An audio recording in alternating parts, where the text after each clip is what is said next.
I've yet to find a really good answer to the question, what are shortcuts? So I figured I'd give it a try myself. Hi, I'm delighted that I'm actually getting comments on my channel here at Apple EDC, and a few of those comments have inspired me to attempt this video. I went down the shortcuts rabbit hole when I discovered I could use them to make Apple Notes more useful to me for work and for research.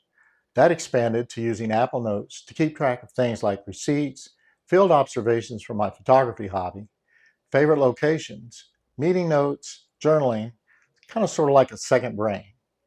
I made a series of clips about notes as a second brain, and a playlist for them is linked in the description below. In hindsight, this should probably have been my first video, but at least better late than never.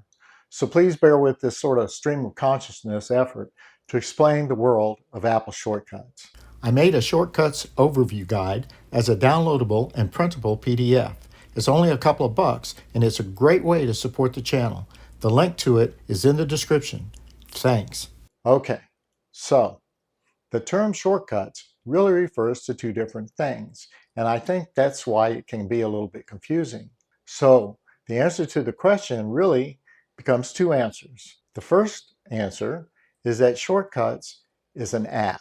It's made by Apple and it's free to download from the App Store if it's not already on your device. Second, shortcuts are little containers of instructions that are made and run using the Shortcuts app. These instructions are called actions, and one uses the Shortcuts app to build or to import sets of actions. When you run a shortcut, the app executes each action one after the other. You can run shortcuts from a bookmark on your home screen, from within another shortcut, from the share menu, from the side action button on newer phones, from your watch, from Siri, at a preset time, or when an external event triggers them, like when you open an app. So for example, and just for fun, I made a little shortcut that asks me if I really need this whenever I open my Amazon app. Actions are built into the Shortcuts app, and they're divided into sections, categories, and applications. You can easily search for them, and you can make a list of your favorite actions if you want.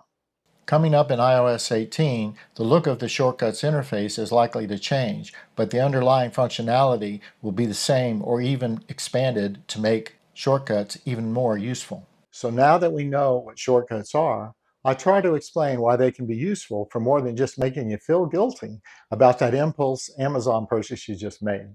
So let's start by listing the basics of what actions can do.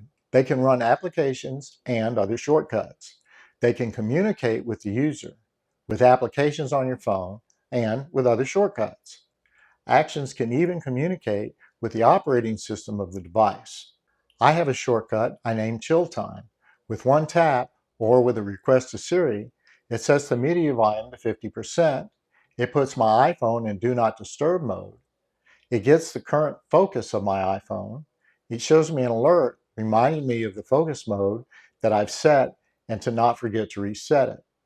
Then it plays my favorite iTunes Chill Time playlist. Actions can make decisions from information they receive and communicate the results back to other applications, to the user, or to the operating system. An example of this can be found in the Shortcuts gallery at the bottom of the Shortcuts app. It's a shortcut called Remember This, and it will either create a new daily note if one doesn't already exist, or it can append to an existing note if one does exist for the day. You can import it directly to your device and customize it in any way you like. I think this is a great example of the idea behind shortcuts. If you're interested in trying it out, just search for it in the gallery and download it if you want. By the way, that gallery contains a whole bunch of really neat shortcuts that can inspire you and can show you how to get different things done. It's a great learning tool all in its own. It turns out that shortcuts, in true Apple fashion, can for the most part not only run on your iPhone, but on your iPad, on Apple computers, even on your Apple Watch. Let's quickly build that Chill Time shortcut so you can get a better idea about the process. Let's open the Shortcuts app on our phone and tap the plus sign on the upper right to make a new shortcut. Let's name it by tapping on the options icon at the top. Now let's add our first action by tapping the search window at the bottom. Let's search for comment so we can keep track of the details about our shortcut. Now let's search for dismiss Siri and continue. Let's tap in the icon here to get info on this action. I like to put this at the top of my shortcuts in case I want to use Siri to start it. Now let's search for volume and set the media volume to 50%. If we want, we can set the volume to another value by tapping on it and just sliding the slider to the value we want. Now let's search for focus and select Set Focus. Tap to set it to Do Not Disturb and to On until turned off. Next, search for focus again and select Get Current Focus. Let's search for Alert and select Show Alert. Let's replace Do You Want to Continue with Don't Forget to Reset It. Now, tap the options icon, and for the title, let's type The Current Focus is : space. And now let's select Current Focus from the Variables bar. This is the current focus the previous action retrieved. Notice the app puts a little connecting line between the two actions to indicate they're working together. Let's turn off the Show Cancel button since we don't really need it. Now it's time for some tunes, so let's search for Play Music. Let's select Play Music. Now let's tap on Music to set the playlist we want. Library, Playlist, then your favorite playlist for chilling out. Now tap the Options icon and choose your playlist options. All that's left is to stop the shortcut, so let's search for that and add it to the end of our list of actions.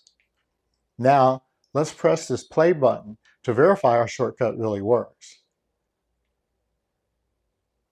Okay, it works. So let's add it to our home screen by tapping the options icon at the top and selecting Add to Home Screen. I named this bookmark the same as the shortcut name, Chill Time, but you can really name it anything you want. Then I selected the stars from the Objects category of icons. I selected the blue background. Then I tapped Add at the top right of the screen, and it put that bookmark on my home screen. Okay, I think that's about it for now.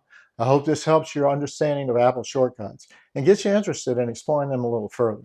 If you like this video, please give it a thumbs up and consider subscribing to the channel.